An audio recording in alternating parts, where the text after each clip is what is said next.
Hello, everyone. Just to let you know, you are muted as you come in. This will keep everyone from interrupting the readings, so that's okay. You could stay muted. And I am going to begin. So good evening, everyone. I am Sophronia Scott, the founding director of the Alma College MFA in Creative Writing, and welcome to our faculty reading. I'm excited to introduce you to some of the talented writer teachers with whom you'll study as a degree candidate in our program. The Alma College Master of Fine Arts degree offers the opportunity to enter an artistic community in which you will read deeply, study and hone your writing, and participate in just wonderful, energetic discussions that will help you see your poems, stories, essays, and memoirs in the context of current issues and events. We have a vigorous literature-based curriculum that will serve you well both as a writer and as a teacher. The program has a low residency format, which means you come to Alma, which is in Michigan, twice a year, and we offer studies in the genres of fiction, creative nonfiction, and poetry. Residency is about engaging with our surroundings, a sense of place in terms of writing about place and respecting place is a hallmark of our program. We are proud to be the first and only low residency MFA in Michigan, and we take full advantage of the natural beauties that the state affords. This evening, you'll hear the work of the stellar faculty you work with in our program.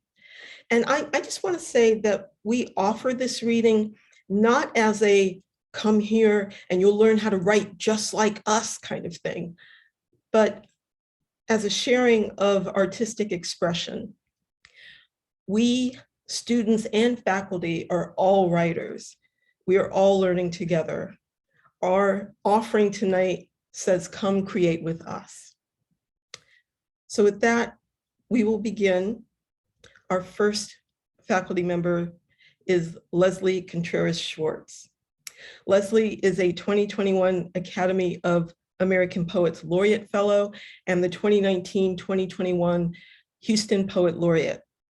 She is the author of 4 collections of poetry, Black Dove Paloma Negra, which was named a finalist for the Helen C. Smith Memorial Award for 2020 Best Book of Poetry from the Texas Institute of Letters, Fuego, and also Night Bloom and Cenote, a semifinalist for the 2017 Tupelo Press Dorset Prize, judged by Ilya Kaminsky.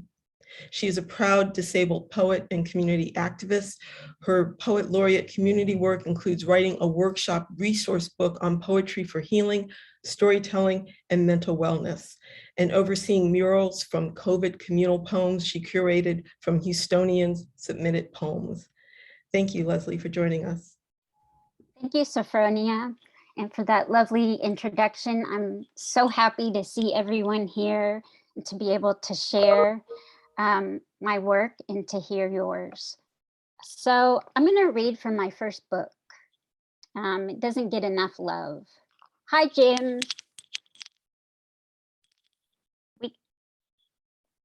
I had some technical issues, but I'm here. Okay. Hi, everybody. Go ahead, Leslie. Sorry. No problem. So I'll be reading from Fuego. A lot of the poems are about difficult pregnancies and motherhood in childbirth. Labor pen tomb. We climb, all legs and hands, clutching for each other's eyes that we cannot see. Before I see you, I have met you, clutching for each other's eyes and faces, your moon-shaped face up to my swollen one. There is Green's Bayou, meeting thick vines, plastic bags scuttling across the water. Where I rode up and down the shore on my bike, swelling with solid loneliness, clay and sand repeating, click and hum from house lights, grasshoppers rasping on water, the evening when my father was on his way home, the twitch of his fingers, a solid loneliness repeating, as he played piano on top of my fingers. He picked up my mother's hand on his way to some place in the back seat of his car. She climbed out of her house for good. She watches her shows. I hold on to her fingers when she says to the television, "I always wanted to do that." To a woman climbing out of sequins, dancing across the stage, face drowned out by light. "I always wanted to do this, to ride my bike beside the wildness, the surge, and the bayou where drowning is so close to surviving." And my mother's face as she washes the dishes by hand. "Baby, now you are born into this surge, a wild search of dirt paths and bayous. You are a signal sent back to the world, the hand I held in the air, the shadow it made in the dusk."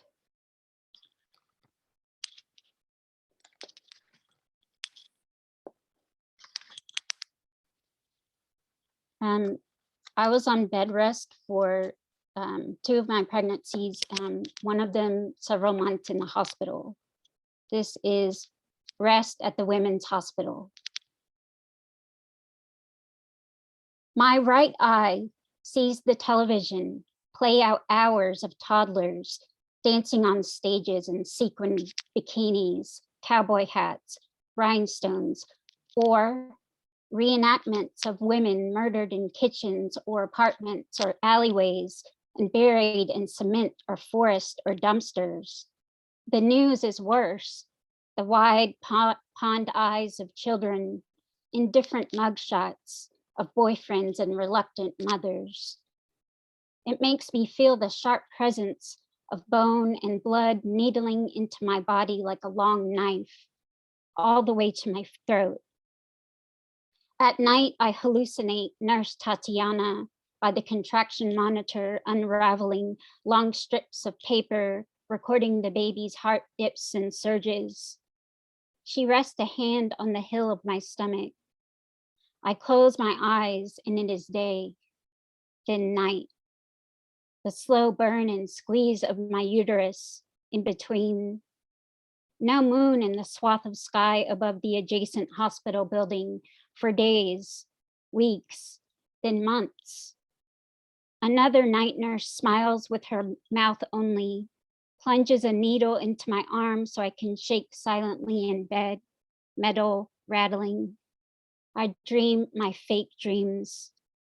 The glow of the cell phone all night that I press and unpress with trembling hands to see pictures of my daughter bathing, her head full of black hair, sheets slight and dry, hospital grade cold cuts and ration cheese. Nothing between me and the cleaning lady's vacant "God bless you" as she mops the floor. And then I'll read one more, more uplifting poem, Nightbed. Nesting, you feed and feed, mouth open, plum pressed open to let and spill, taste of everything that it is not. Somewhere is the stone that you want to reach but cannot. Flare of your tongue in the world was populated with mothers.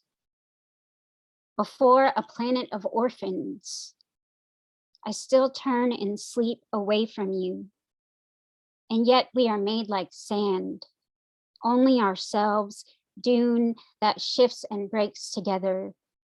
We will shift and we will sand.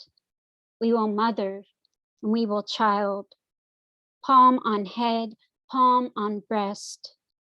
Sighs and ceiling fan, light from under the shade, light from under the door.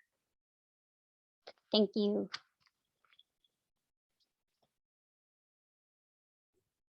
Thank you, Leslie. That was beautiful.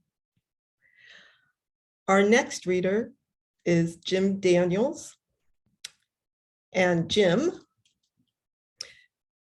As a writer, Jim Daniels, a 1978 graduate of Alma College, has authored 28 collections of poetry, 6 collections of fiction, and 4 produced screenplays. He has also edited or co-edited 6 anthologies of writing. He is a recipient of 2 fellowships from the National Endowment for the Arts and 2 from the Pennsylvania Council on the Arts. His books have won 3 Michigan Notable Book Awards, the Brittingham Prize for Poetry, the Blue Lynx Prize for Poetry, the Tilly Olson Creative Writing Award, the Milton Kessler Award, and 3 gold medals in the Independent Publisher Book Awards. His recent books are Gun Shy and The Perp Walk. Welcome, Jim. Thank you. And again, sorry for the delay. I was getting some weird security message that wasn't letting me in, but I'm in. And it's good to see everyone's faces and welcome anyone else, including my sister-in-law, Barbara. I see her face there. So last couple of years have been kind of crazy. And 2 years ago, the AWP conference, which is where I'm at now, I was supposed to present a reading from this anthology I edited, but my mother died that right then, and it's right before the pandemic. But I can't help think about that being here. So I'm going to read a poem that has something to do with that. It's called "My Father Anxiously Awaits the Delivery of the New Mattresses," and that's the first line of the poem. I guess I should read it again. "My father anxiously awaits the delivery of the new mattresses for the guest room his children referred to as the penthouse. The one room upstairs in the condo he and my mother moved to in their 80s and that she died in. And her room remains untouched downstairs. Her ashes in the closet along with dresses bought but barely worn. And somebody should want them, he says, reluctant to goodwill them. Nobody in the family wants them, though his grandson's wife took away the treadmill they called the walking machine out of the basement after the accident when my father turned it off, forgetting she was blind. Oh, my brother prepaid for the mattresses, and my father worries they'll never deliver, that my brother might be a chump. And who's paying for it? Me. And what's wrong with those old mattresses from ancient Rome, the street we grew up on, 2 bunk beds in one room, 4 boys. Oh, if those stains could talk. 11 months ago, I went to say goodbye to my mother, but just managed to get in hello. I stood in the kitchen trying to say my last goodbyes while she concentrated on one fat strawberry in the bowl. She was giving it a ride with her spoon, but it wouldn't climb aboard. So her fingers dipped in and well, oh, you know, strawberries, slippery, fingers and face and juicy red juice, as if she were, well, she was dying in her wheelchair, listing to one side as if the wind or the boat was tilting with the waves. And I managed to kiss the top of her head before she tipped over into the deep, deep sea. Oh, they took away the hospital bed pretty damn fast and the wheelchair and whatever else Medicare and hospice provided. No one mentioning the lumpy mattresses upstairs, the walls decorated with plastic beer signs from the store 3 of us worked at. Oh, the hangovers on those beds, the spinning, imagining we were falling overboard down to the cold cement basement floor of the bunk room, plywood 2x4s and a toilet, the opposite of a penthouse, space heater, night glow, dehumidifier, water dump into the wash tub every day. Daddy, oh, where are those mattresses? They better be nice for what he paid. How can you order mattresses on a computer anyway? He says, you can't feel them first. You can't fall back on them. And who knows when you'll be eating your last strawberry. Oh, at 92, he sits at the kitchen table and pays the bills by check. And even he can hear the clock ticking now, the shedding of sounds, the stripping of the sheets. They wheeled the bed out the door along with her last breath. And I could be standing there still, waiting for her attention, a proper goodbye, the 5-hour drive ahead of me, behind me, the illegal turnpike U-turn, the doubled toll at the booth. She died on February 29th, Leap Day. Oh, not even listed on this year's giant calendar where my father marks his memory in the empty boxes. Oh, in the cold, unheated bedroom down the stairs, down the hall, the ashes wait for his so they can go in the vault together like a king and queen at the 2-for-1 rate. Checkbook balance as he rows alone the narrow river. Oh, and this one's since I retired from my full-time job last year, I also retired from something else. So this is called Final Miracle Before Retiring from Slow Pitch Softball. And this is my last poem. My latest prayer consists of nonsense syllables based on the friction of two sticks rubbing together. The best kind of nonsense, I've decided, no cleverness about it. I prefer people to pat me on the ass rather than stab me in the back, but I've obtained good drugs for stab wounds. I can't pronounce them, but they all contain the prefix or suffix, damn. Until recently, I still played softball and occasionally got a pat on the ass. Then at age 60, I got taken out at second base by a young man with a limited vocabulary. Rubbing two sticks together requires a certain patience, and perhaps at least a slight belief in some higher power. If the guy had just asked, I'd have said, sure, you can be safe, dude. Just don't go breaking that rib God took from Adam and gave to me. Lying in dirt, trying to catch my breath, which had a mind of its own, staggering away into an overcast sky, I could only gasp out my nonsense. On my hands and knees, the position for prayer I finally landed on. Was my foot on the bag? Did I hold on to the ball long enough? I rubbed two ribs together and burst into flame. So, thanks. It's fabulous. Oh my gosh. Thank you, Jim. Thank you so much. Our next reader is Matthew Gavin Frank. Matthew is the author of the nonfiction books, The Mad Feast, An Ecstatic Tour Through America's Food, Preparing the Ghost, an essay concerning the giant squid and its first photographer, Pot Farm, and Barolo.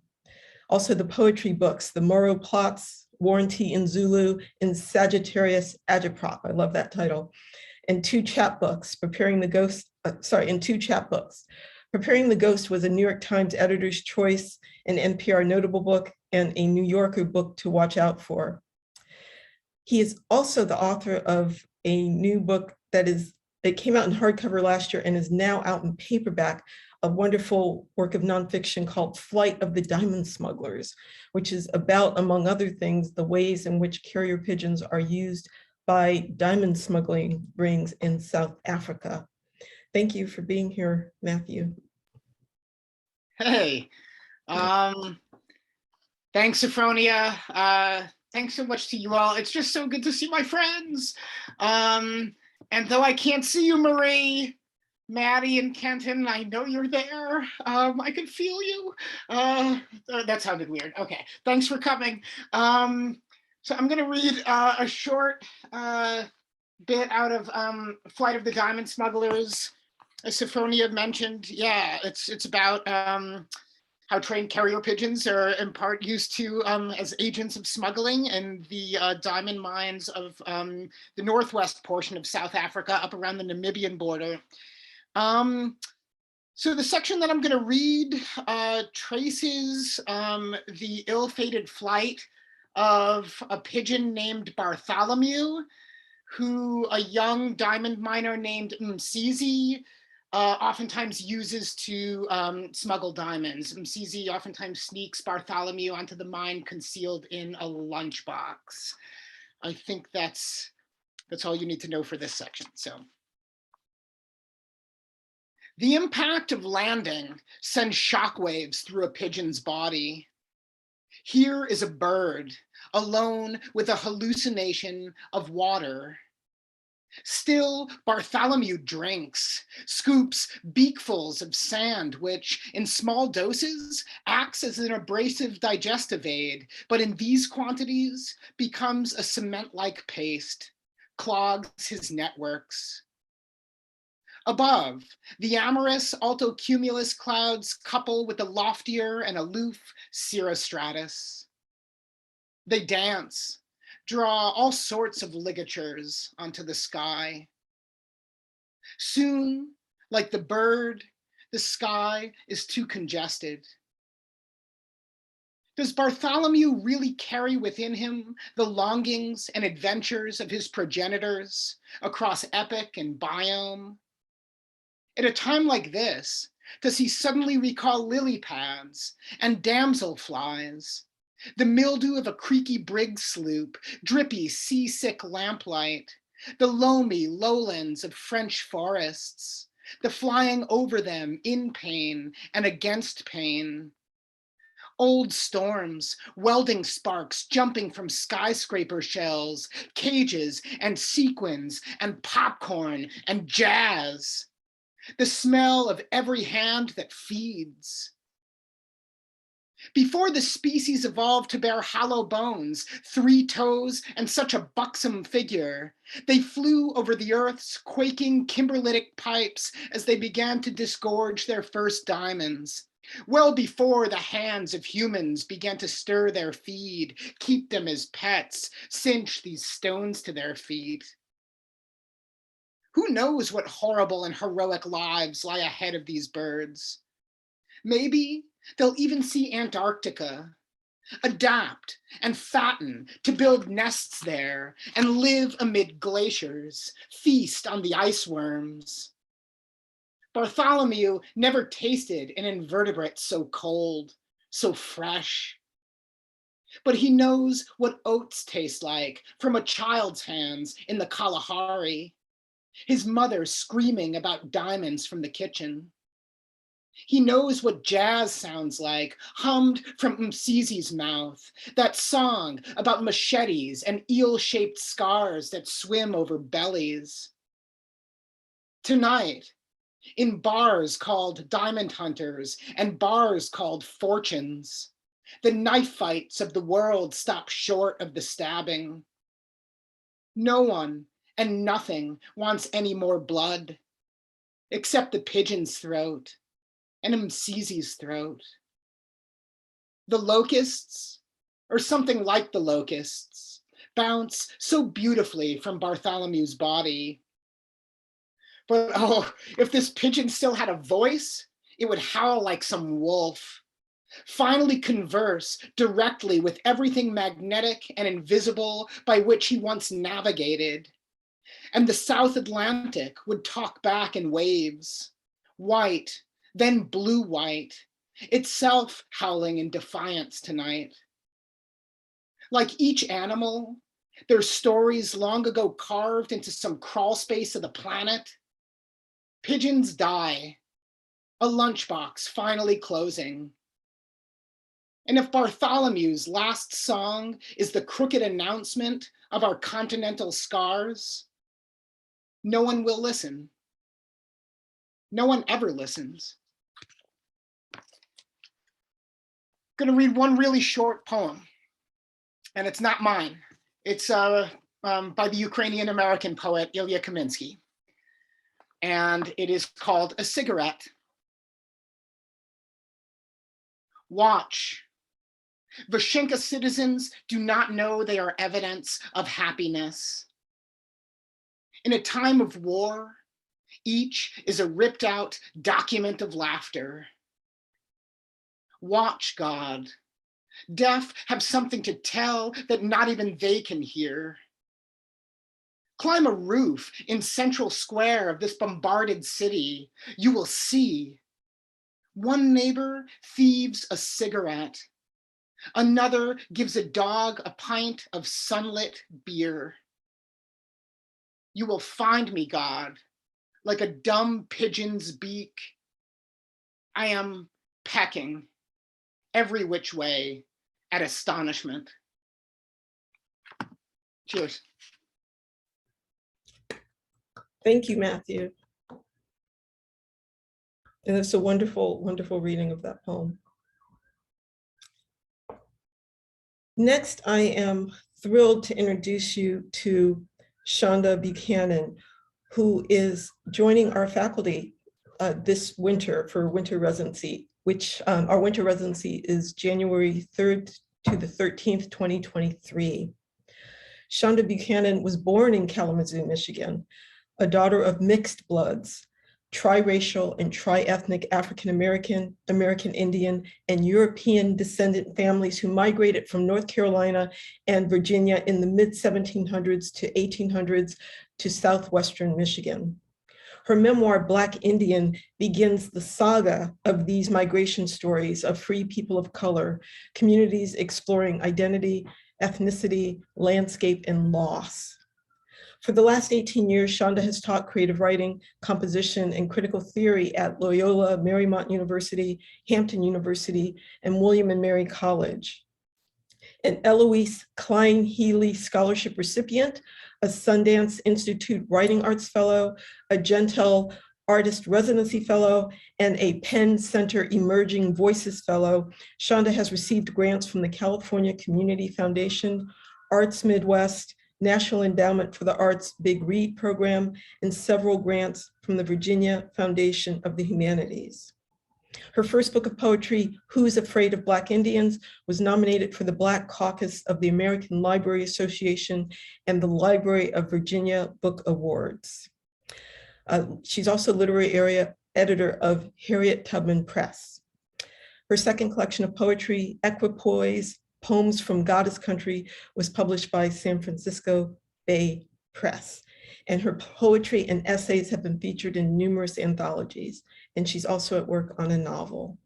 Thank you, Shonda, for both joining the faculty and for joining this reading. Thank you for that lovely introduction, Sophronia. I am thrilled to be a part of the faculty and to teach alongside all of you, but definitely Jim Daniels, who's my former instructor when I was at Antioch University. So I'm incredibly grateful. I'm just going to read one short section from my memoir. You can see that, Black Indian, and then I'll read two poems.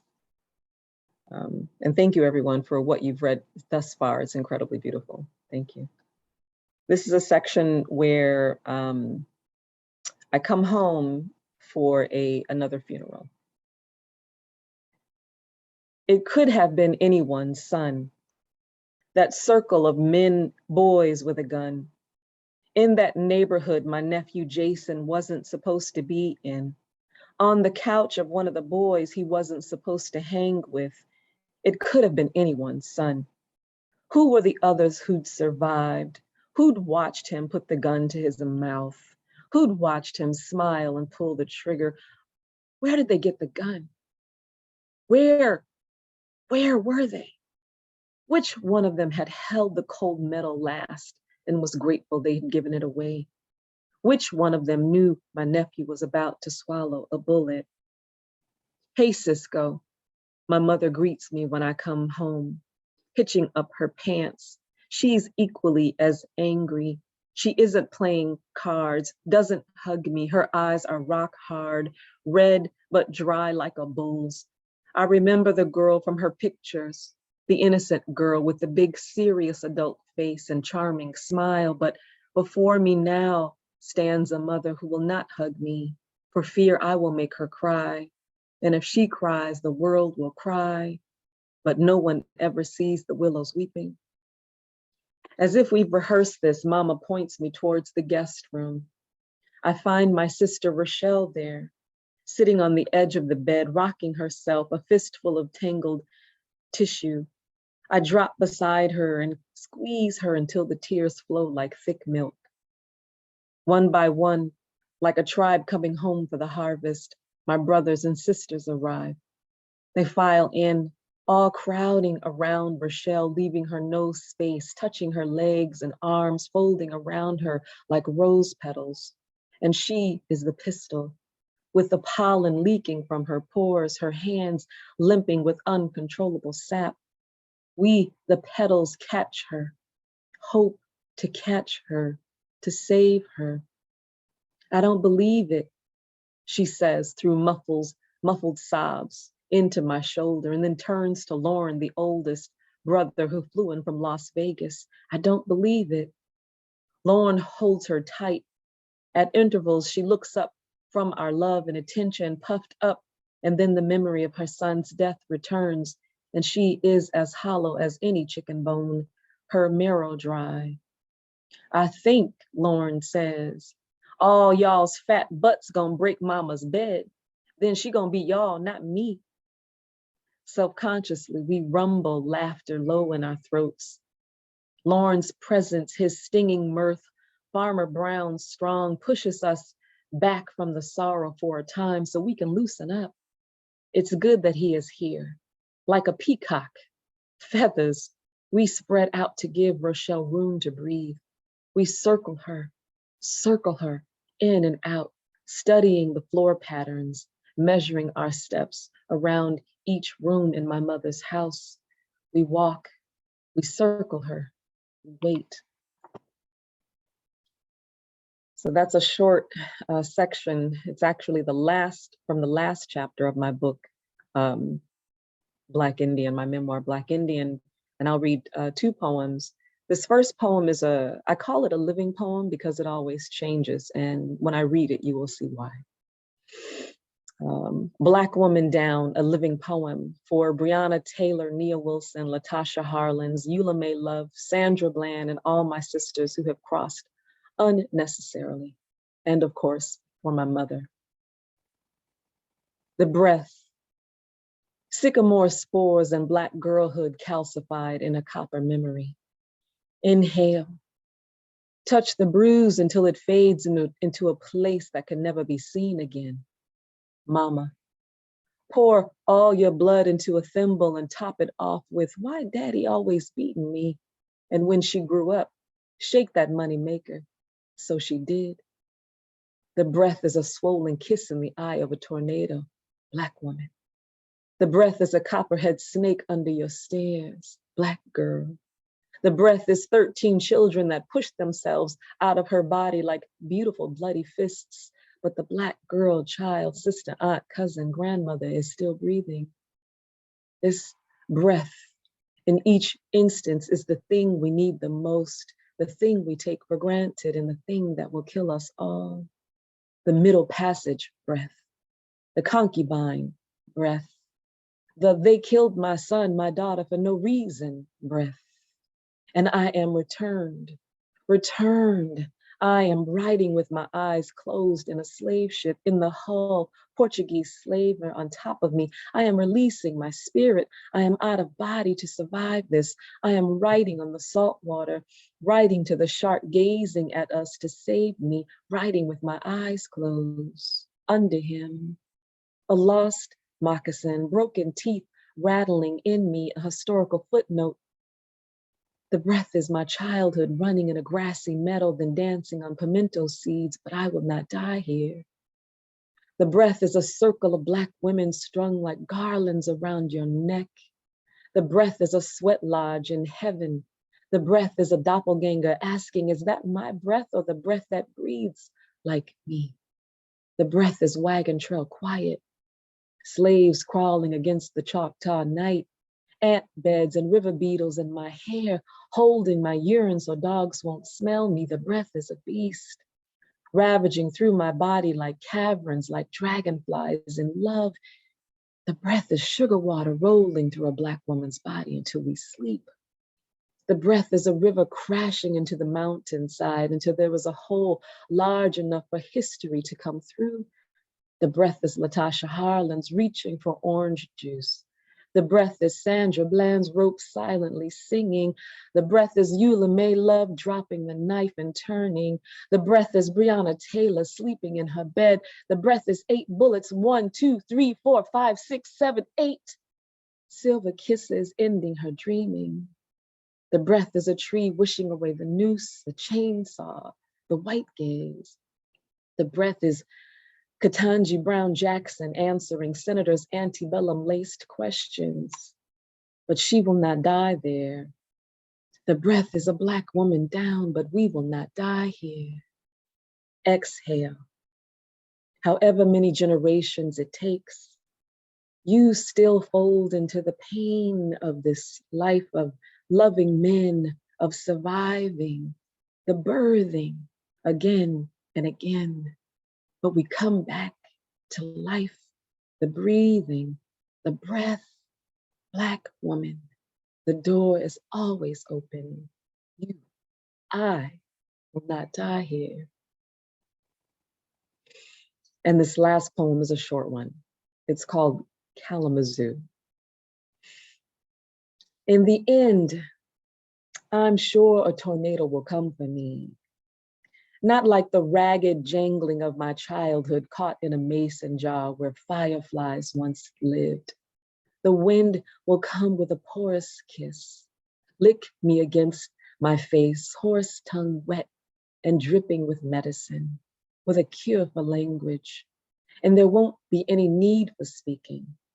The air no longer existing in my lungs, and I am laughing, weightless, no longer a poet, just a part of the longing, at peace as I break apart, disappear under the chariot's wings, as I sing, as I fly.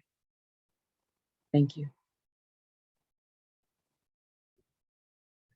Thank you, Shonda. Absolutely gorgeous. I'm absolutely delighted that we are recording this, because I just feel that there's so many things going on at AWP, and I've heard so many times people say, oh, I wish I could have made it to that reading. And I'm just excited that people will hear these words and can still have them. Our next faculty member this evening is Robert Vivian. Robert Vivian was born in Denver, Colorado, and raised in Omaha, Nebraska. Dozens of his plays have been produced in New York City and elsewhere, and his poems, essays, and stories have appeared in many literary journals, including the Georgia Review, Harper's, Ecotone, and Creative Nonfiction. He has published 4 novels, 2 books of meditative essays, and his first book of dervish essays or prose poems, Mystery My Country, was published in 2016. His latest published books are All I Feel Is Rivers, which is fantastic, pick it up, and an anthology co-edited with Joel Peckham called Wild Gods, the Ecstatic in Contemporary Poetry and Prose. Robert holds Bachelor of Arts and Master of Arts degrees from the University of Nebraska, Omaha, as well as a PhD from the University of Nebraska, Lincoln. He has been a professor in Alma College's English department since 2001. And he has taught in Vermont College of Fine Arts in their MFA program until he came to us starting this summer. He has visited and taught in Turkey several times and has been heavily influenced by the works of Rumi. In the summer, he tries to fly fish in northern Michigan every day, and when he can't, he dreams about it anyway. Thank you for being here. Thank you, Sophronia and Shonda. That was, all these readings have been amazing. Thank you. I'm humbled and shy. I feel shy to be here. So I just have a couple of dervish essays. The first one is called The Sigh of a Poem.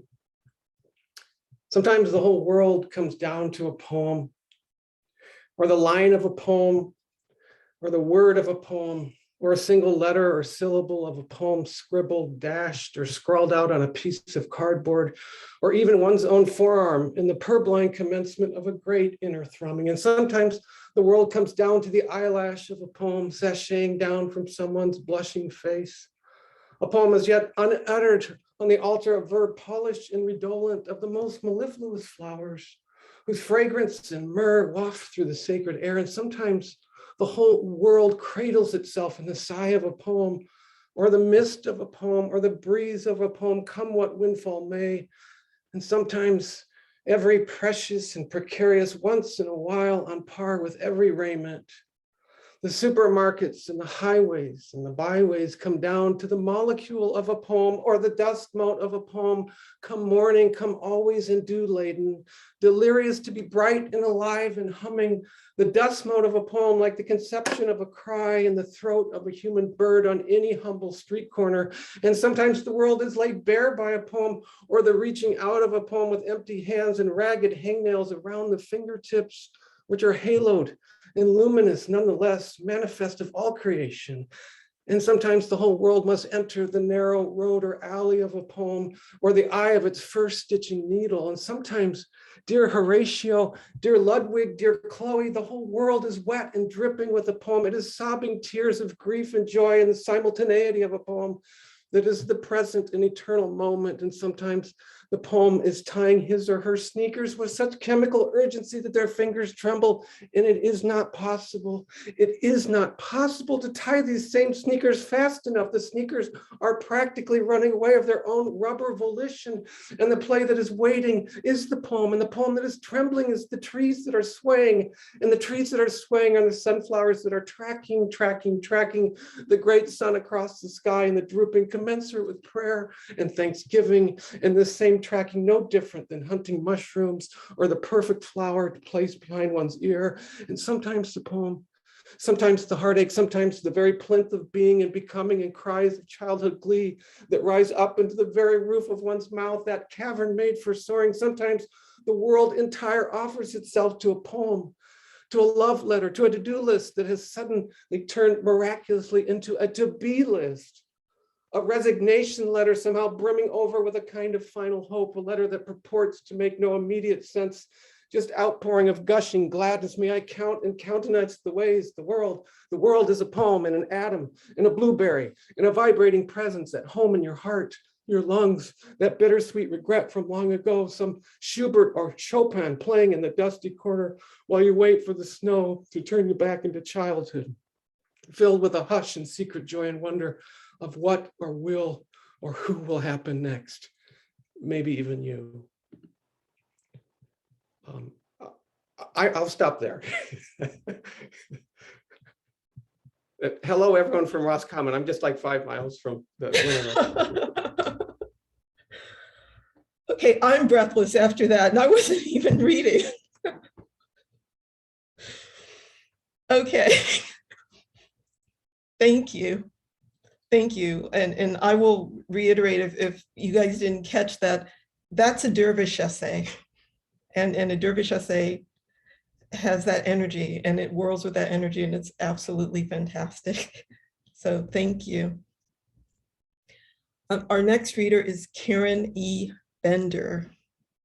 And Karen is the author of 2 story collections, Refund, which was a finalist for the National Book Award in Fiction, shortlisted for the 2015 Frank O'Connor International Story Prize, and also longlisted for the Story Prize. Her collection, The New Order, was longlisted for the Story Prize in 2018. She is the author of 2 novels, Like Normal People, which was a Washington Post Book of the Year and a Los Angeles Times bestseller, and A Town of Empty Rooms. Her fiction has appeared in magazines including The New Yorker, Granta, Plowshares, the Yale Review, and the Harvard Review. The winner of 3 Pushcart Prizes, Karen's work has been read at Selected Shorts, at Symphony Space, by Joanne Woodward, and by LeVar Burton on LeVar Burton Reads. She has received grants from the Rona Jaffe Foundation and the National Endowment for the Arts. Karen is also the fiction editor of the literary journal Scoundrel Time, which is a fabulous publication. I invite you to check that out. Welcome, Karen.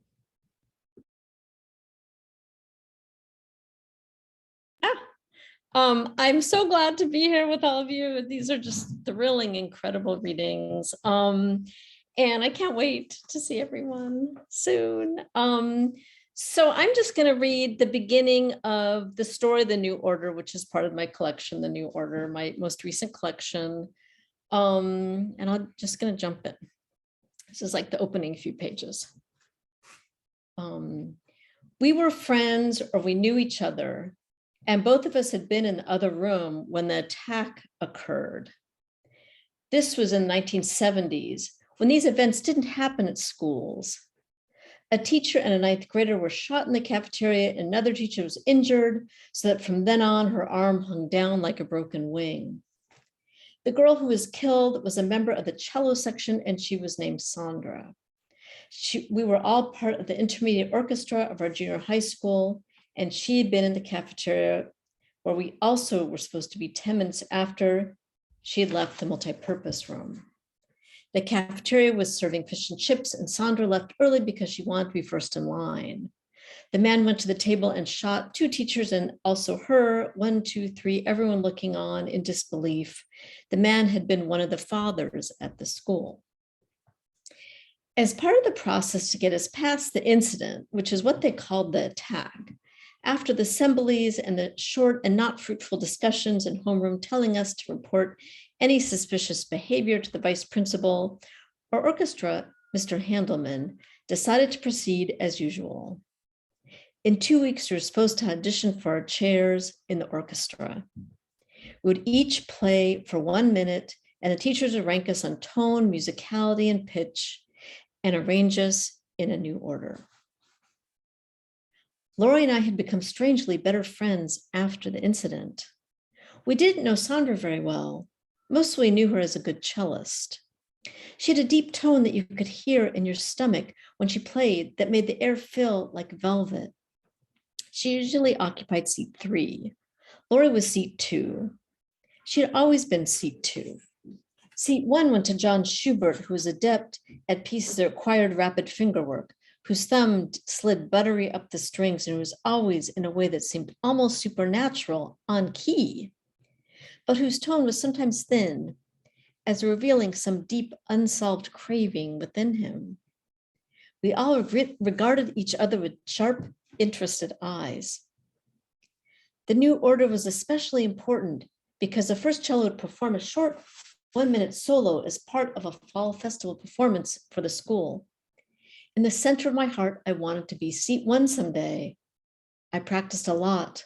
I was going to audition my favorite piece, The Dying Swan, which felt perhaps problematic, but it was what I was best at playing, and I loved how I felt when I played it. My chest pressing against the wood of the cello, the sense I was inside the music, which felt like the heart of everything. And at that age, I wanted to crouch inside the heart of the world. I tried not to think about Sandra as the teachers when we sat in the cafeteria. We'd not been allowed in it for a week as the school administrator scrubbed any evidence of the incident from the room, but unfortunately, there was nowhere to feed us, so they let us back in.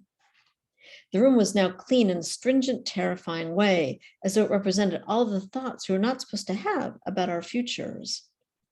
The rumors about the incident, everyone wanted to have a theory. Sandra had been wearing a tube top, and the murderous father instructed his daughter, a 9th grader named Jen, not to wear tube tops. He was rumored to find them immodest and harmful in some way no one could explain. Or he shot at Mrs. Simon, an algebra teacher who had recently turned him down for a date. Sandra unfortunately just got in the way.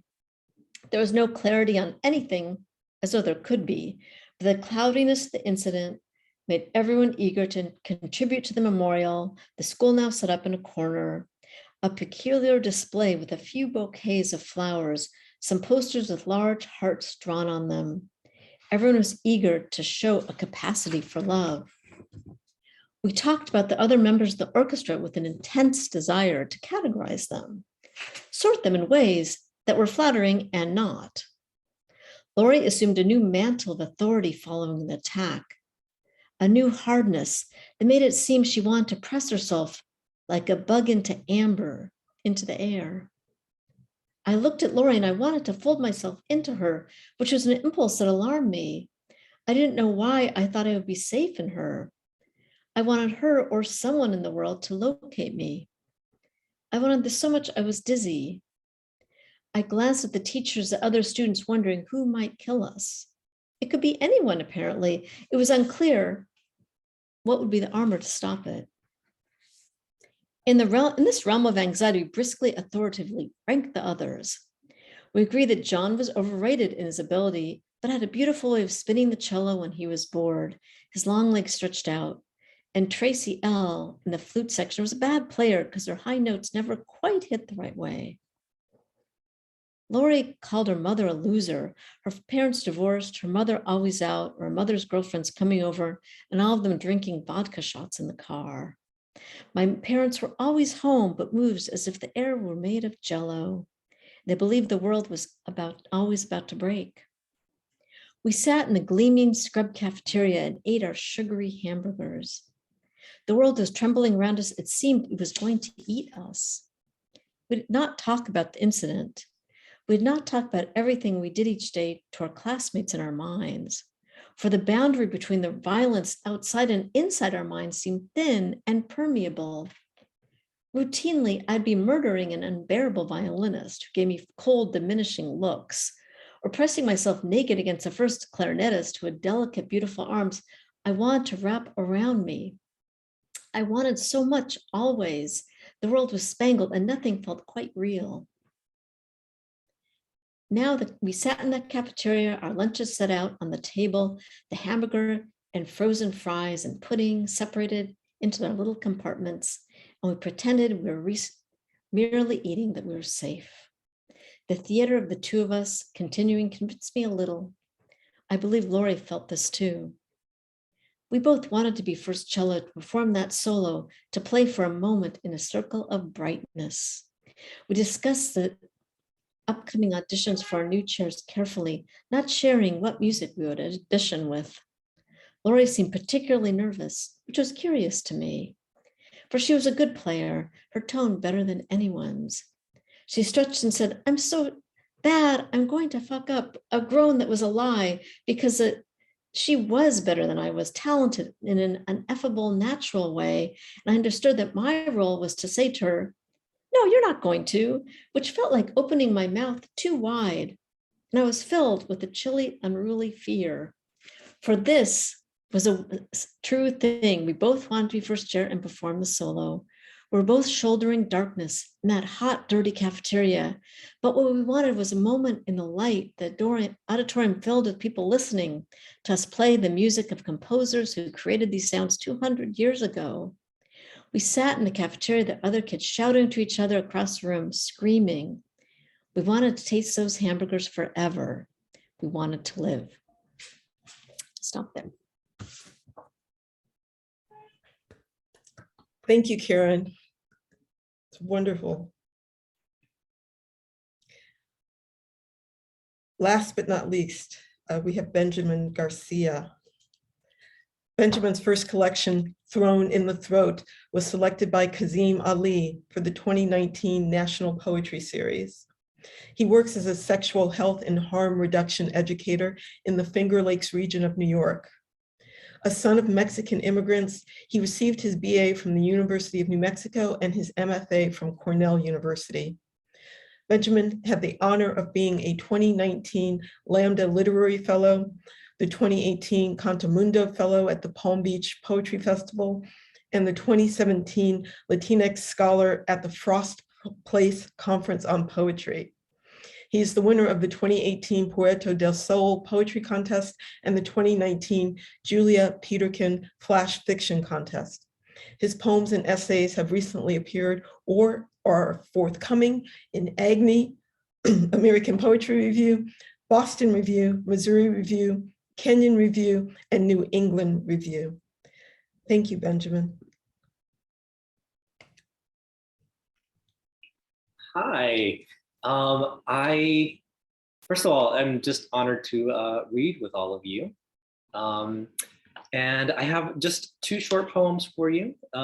These are from my collection, and they're some of the books that there's some of the poems in the book that have that work with couplets, and they're very short couplets. And I wanted to read these because I'm working with my students on understanding, line breaks, line lengths, different ways of arranging stanzas, poem, and how to make them come together in a poem. Why do writers make certain choices? And so, the couplet is actually really, really versatile, and can you use to speed things up, slow things down, create these juxtapositions. So here are these two poems. The first one, I will say something for, so when people die, you know, you have to make choices about what you do with a person's remains. And one of the things that you can choose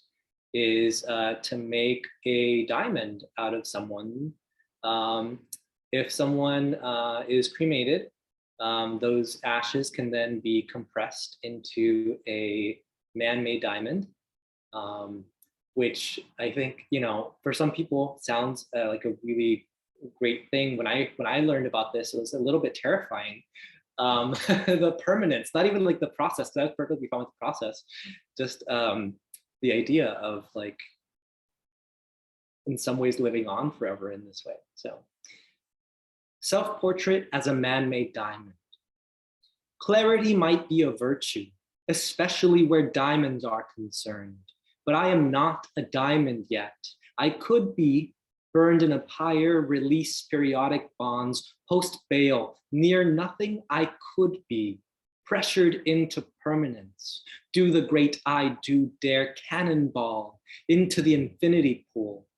If I gave my warmth up, if I agreed to live in that permafrost of forever, where nothing is able to leave a footprint or a scratch, because there is nothing for me in immortality's tundra to even chip my teeth on. I couldn't live that way now, much less after. Composure and bling have never been my thing. The only boots I've ever owned were for work, not dance. And I've always been of the mind that if butter and bacon make everything better, lard makes everything best. Lard that clarifies the pastry bag, that clarifies the taste of the pastry. That's my kind of diamond. Opaque, but dismisses opacity, can make a damn good cake. Like fat, I'm not pig-headed, though I came from pigs. Solid at room temp, keeps tempo with the climate. Universal, in other words, useful. Trust me, if I were reduced to a diamond, I'd be of such a quality, no one would want me. But dentists would wield me in their drill bits, their burrs.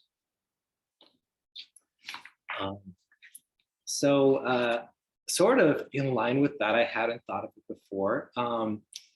Maybe I have like this fear of permanence and commitment. It's also like maybe tied into why I, in my personal life, am not like the biggest fan of marriage and may never get married. But that doesn't mean that I don't want the kind of relationship that has that kind of love and is expressed in a different way. So here is another poem in couplets, Heart Conceit. As a boxer's punch begins in his feet, my defeat begins when you unlace my bootstraps, as if each foot were a gift and you didn't want to rip the paper, as if my mother made me this body for you, not me. I slipped the knot of my mother tether more than 20 rings ago, and I do feel duped, feel left with that nameless zero since. I do, and I do, and I do. If you manage to toss a dime into my heart chalice, if your dart can pin my center, if you can rope me in the ring toss or a gun stun my lucky duck, it's skill that fillets the chicken into the chicken dinner. Winner, winner, maybe your practiced hands could take my foot and find a rose budding in the warped white pucker of a planter wart.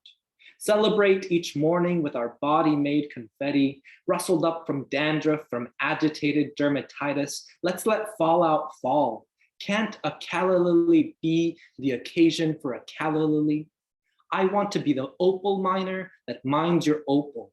Now a ruby, now harden your carbon to diamond. Facet your eyes in bold framed glasses, Urkel-like, my jeweler's loop, to magnify the magnificent otherwise missed. The veining on the back of your hand is rising beautifully, like the veins on a leaf. Own it. Don't be ashamed to wear your gray hair like tinsel or inlay. I will lick down your cowlick and be your cow. If you will be the milkweed to my monarch, be the fig queen who rips out her own wings, gnawing a path to my chamber. Thanks.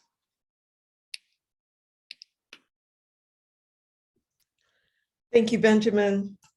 Thank you, everyone. This has been a tremendous evening.